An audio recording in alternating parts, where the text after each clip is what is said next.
Rebuild Ukraine second edition creates a platform to unite state authorities, international donor and financial organizations, communities, representatives of charity funds as well.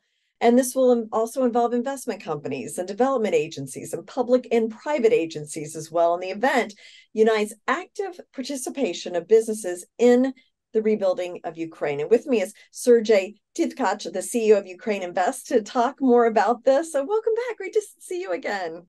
Thank you very much for inviting again. It's my pleasure and honor to speak to you today and to the audience. So UkraineInvest since 2020 has 1.7 billion of direct foreign investment. So can you share some of the success stories, what you've done with that money? Well, so far, it's already more than $1.8 billion because companies are investing, step by step in stages. And since we last time spoke, we have some progress. And $943 million already invested out of this amount, and the rest will be still invested in 2024, 2025. So I think the strongest effect that this investment had in Ukraine, it's about creating jobs.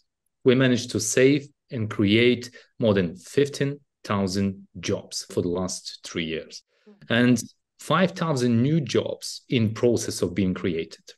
Now about companies. They come from different sectors and have different positive effects on the economy of Ukraine. Companies like Resoil, for example, entered into concession projects to operate seaports in Ukraine. So very important for logistics, and we hope that it will be unblocked soon and we will be able to ship goods from Ukraine as during the pre-war times. Companies like Scatec investment more than $180 million. They invest in renewable energy, which is very important also for energy efficiency and bringing new technologies to Ukraine. Amstar Europe, they invested in logistics center in Ukraine, very important for trade and for logistics of Ukraine. Companies like CRH, Cerzanit, and Fixit, they all produce construction materials. So now we have access to more effective materials in Ukraine in order to rebuild our country. And companies like Bunge, a big American company that invests in Ukraine, we also help them to facilitate investments. So very important for agriculture and agri-processing in Ukraine. So there is an effect on the full spectrum of sectors of economy of Ukraine. Now, how do you ensure the timeliness and the accuracy of the information that you give investors, and how do you keep investors up to date on what the latest developments are?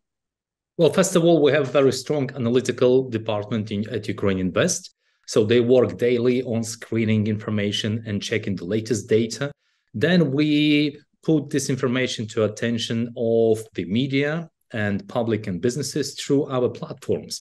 One of them is called Fit for Ukraine. It's a conference, online and offline events that constantly provide analytical information to the public. Then we have UkraineInvest Guide. It's an online tool that is published on our website, more than 100 pages of information about Ukraine, regions, and projects. And also we communicate with other central and regional authorities in Ukraine. They have their own analytical teams. We always gather that information.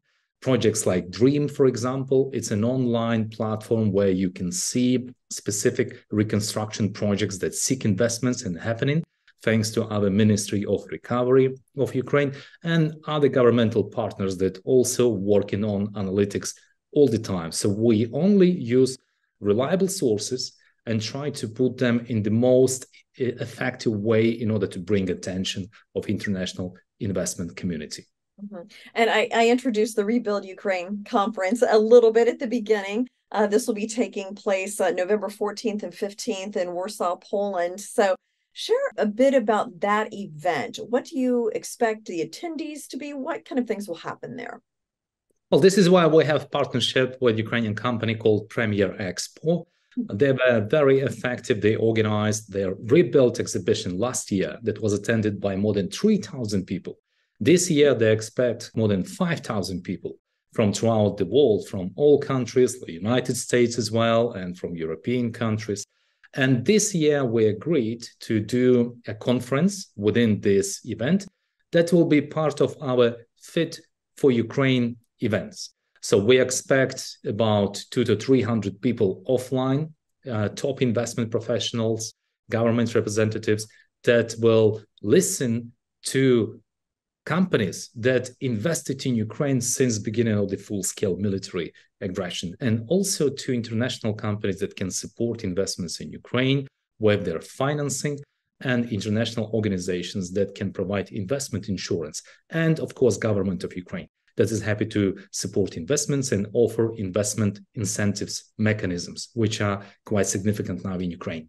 Oh, sounds absolutely fascinating. How can viewers learn more about that? Is there a way they can watch things online if they can't go to Poland? Well, first of all, I encourage to come to the conference itself. That would be fabulous. But if they cannot attend the conference, we will have a post-event release. We will have videos of the sessions that will be published on our media at UkraineInvest website. And also, very importantly, that we will have a press conference at the end of the event. And then we invite all American media, international media, and just investment community, if they have time and can join us, to participate in this conference and to listen about results and outcomes of the event. Okay. Well, thank you so much, Sergiy, for explaining that. Best of luck with the event. It sounds like fascinating. Thank you very much, and I wish you a good day. Thank you.